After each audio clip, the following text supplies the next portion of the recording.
The comments, opinions, and views shared during this program are of those individual Freemasons and do not reflect the official position of a Grand Lodge, concordant body, appendant body, Masonic Authority, or craftsmanonline.com.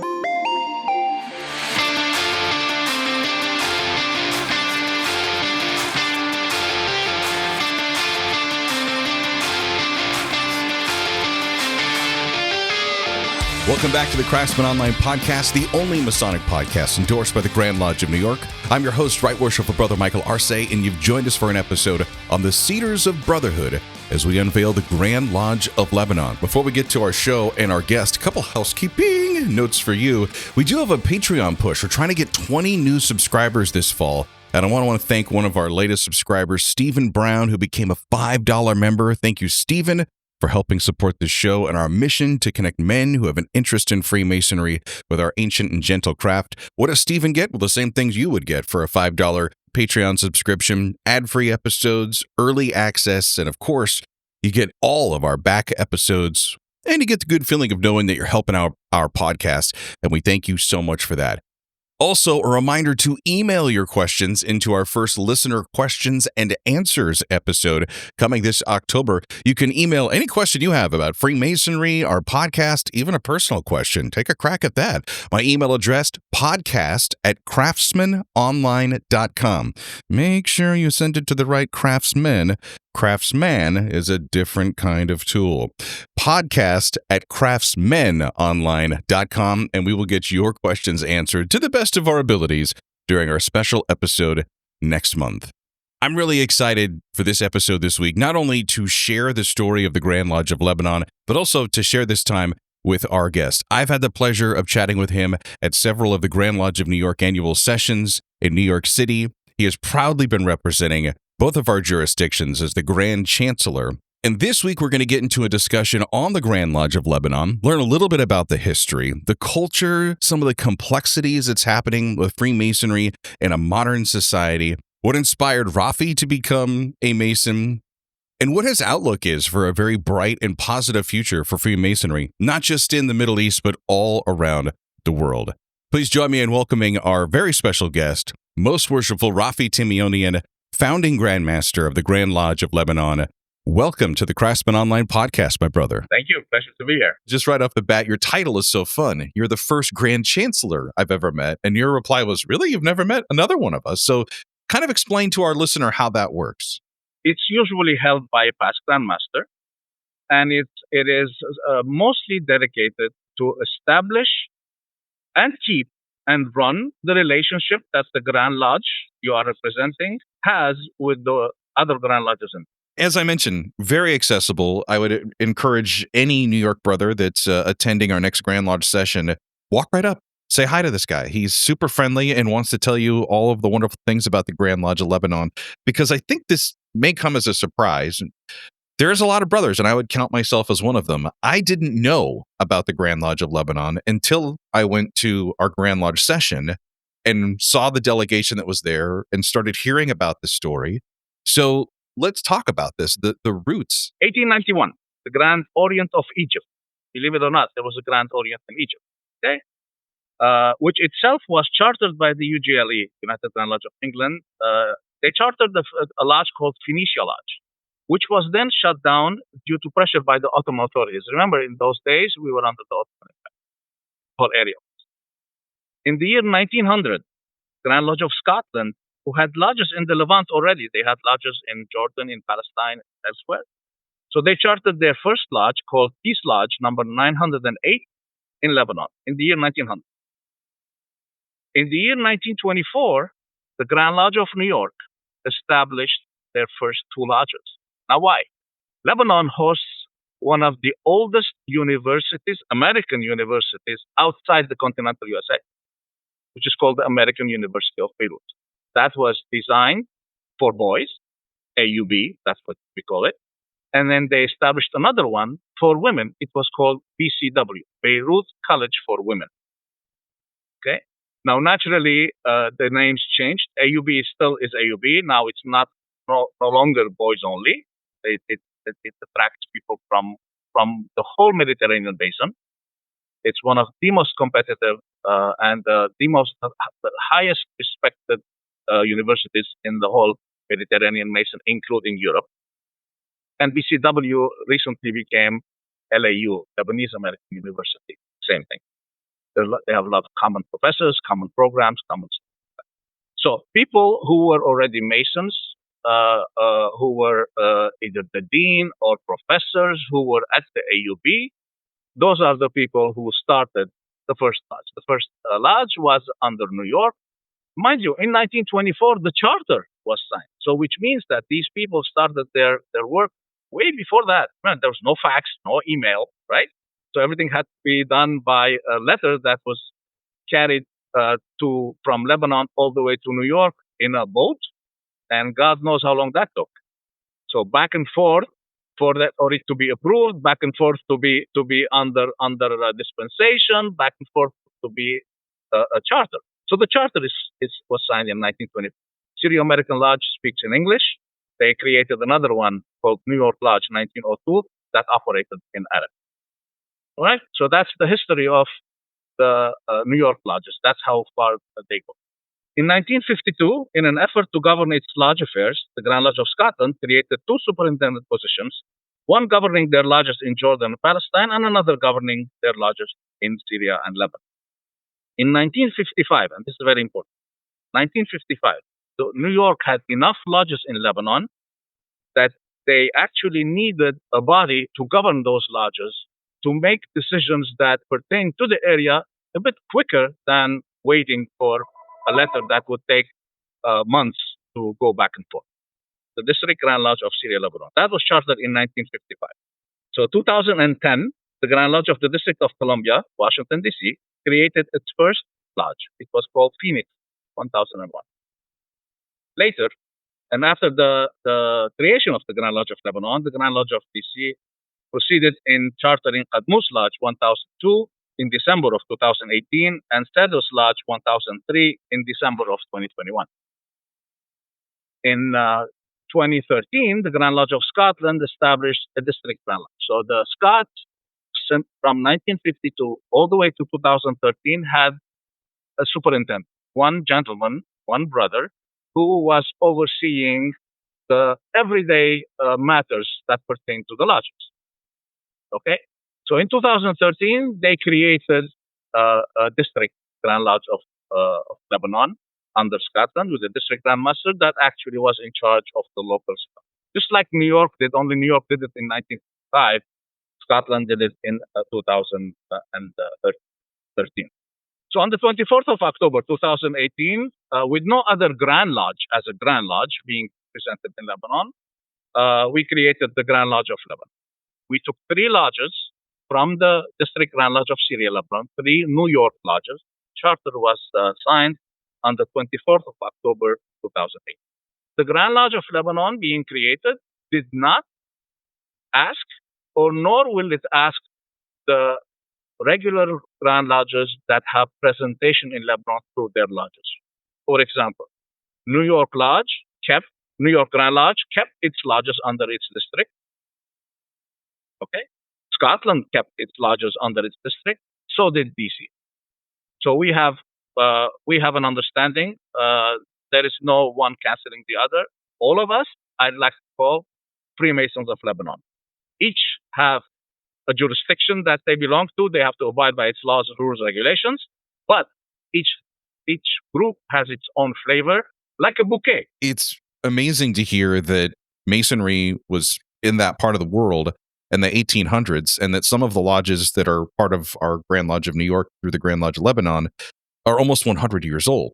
I can hear our listeners' heads just exploding all over New York that did not know the history of this. The other thing that I find so fascinating is that your situation is very similar to here in the United States, where each grand jurisdiction has different ritual. It's the same, but it's presented differently. And so when you visit and travel around the United States, and you've seen this, but you get different versions of the same thing. It's interesting to know that that's going to exist in Lebanon as well. Oh, it does. It does. So, for example, the Grand Lodge of Lebanon, because we are originally New York Masons, like, for example, I am still a New York Mason, and I actually served the Grand Master of New York as his liaison officer in Lebanon. So Scotland has its own. It's a little bit different. France has its own. DC uses emulation in some of their lodges. It's kind of cool. It adds richness. Even the Grand Lodge of Lebanon. So we are free and accepted. So we are pretty much York right oriented. We have one of our lodges, Adama, that actually operates in the old Scottish Rite ritual.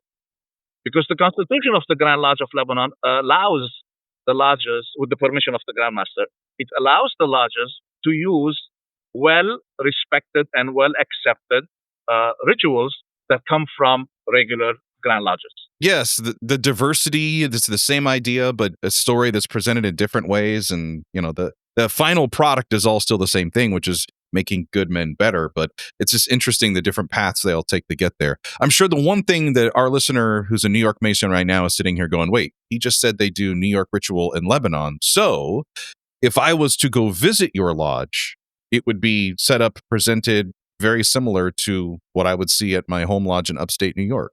Oh, I wouldn't say very similar. It is exact. If you had a translating machine in your ear, like the new gadgets right now, you would notice that if you are in Ani Lodge that operates in Armenian, or you are in, I don't know, let's say Adonis Lodge that operates in Arabic, or you are in Lebanon number 1 Lodge that operates in English, you will hear the same word.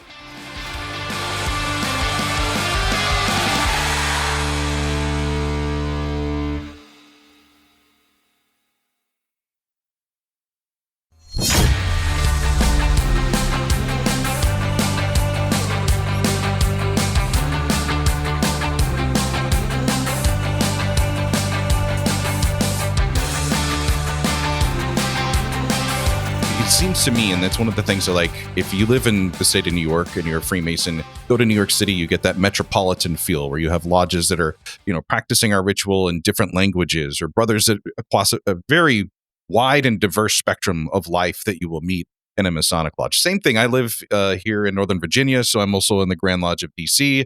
We have that same on a larger scale, a little bit more of an international flavor. And it does so much to, like, expand the perspective. I would say, as an American, and who has been there, it's the difference between seeing a picture of the Grand Canyon and actually getting to go stand on the rim and go, wow, this thing is big. Or for you in California, it's like getting a postcard of the beach in San Diego versus getting to go to Catalina and seeing just how amazing that creation is. What are some things that you have learned from these brothers and these men from other walks of life that now have kind of made their way into your daily practice? They call it a melting pot, right? Meaning different cultures come and they melt into this one culture that's hybrid, but one culture. We don't have that. Our cultures don't melt. Our cultures are alive, well alive, and that adds to the beauty and to the richness. It also comes with its difficulties, right? Because cultures fight. I'm right, you're wrong, kind of stuff. But at the end of the day, it adds richness. So we bring that to our lodges. But the cool thing about the lodge is when you walk in, you leave the negative side. Now you're bringing only the good side, and I'm only seeing the good side. You and I are working on the good side, so we can make the lodge better. And by making the lodge better, our small community, which is the house, the family, better. From there, your town, your city, and the country. So it all starts with something that I've been promoting in the last few years, the me. Most people say Freemasonry is this, Freemasonry. No. Freemasonry is building me as a person.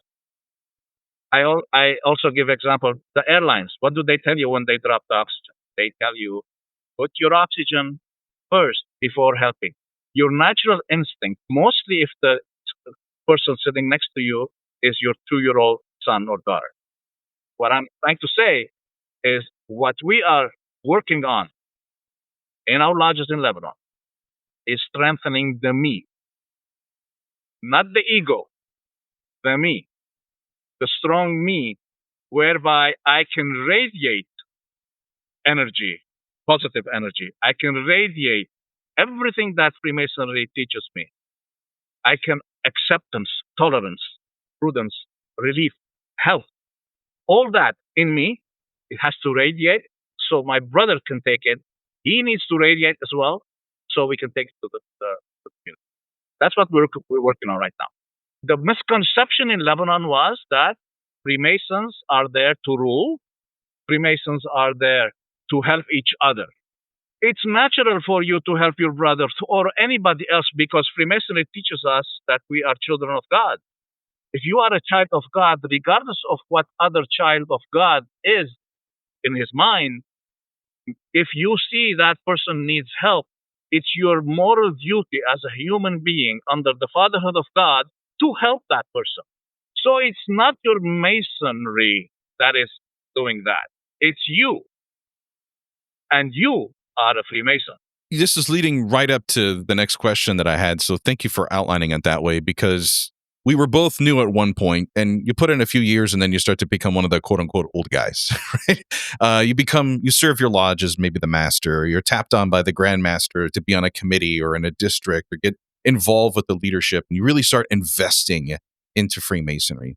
And you get to this really unique thing. And it doesn't matter if you're a Freemason or it just in any kind of community or group, you start to get passionate about that project and you wonder, what's the future of this going to look like? What do you think the future growth is going to look like for the Grand Lodge of Lebanon? What do you see future men and Masons being like from your jurisdiction? There's a lot of potential. A lot of potential.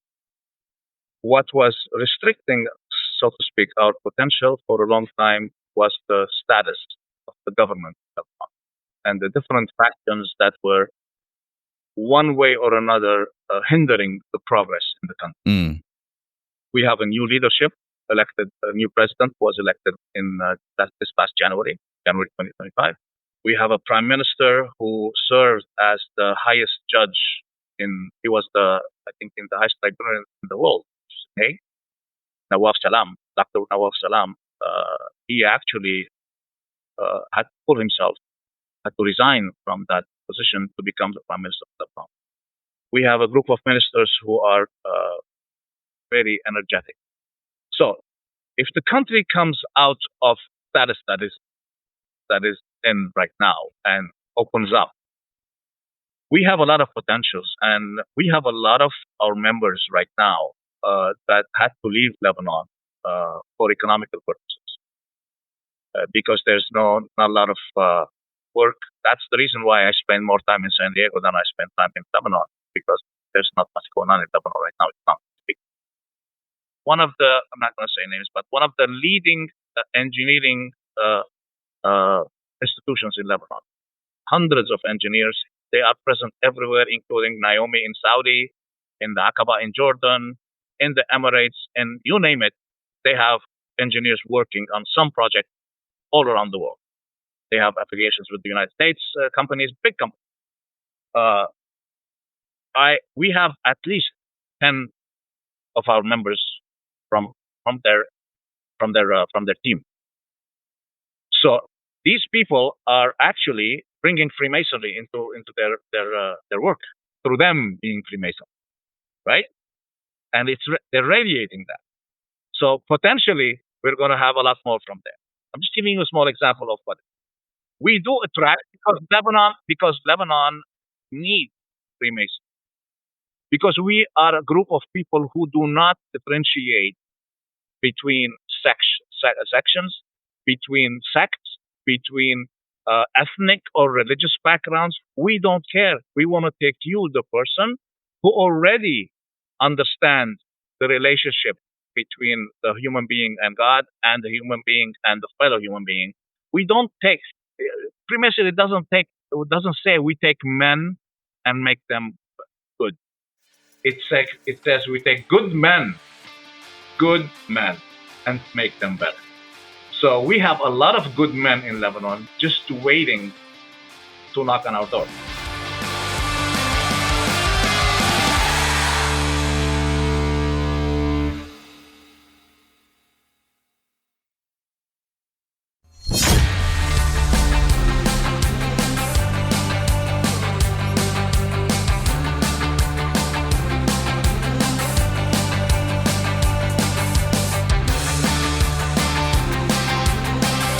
What I have found in my travels, and it's interesting, I was picking up on some of the keywords. You mentioned young, new Masons.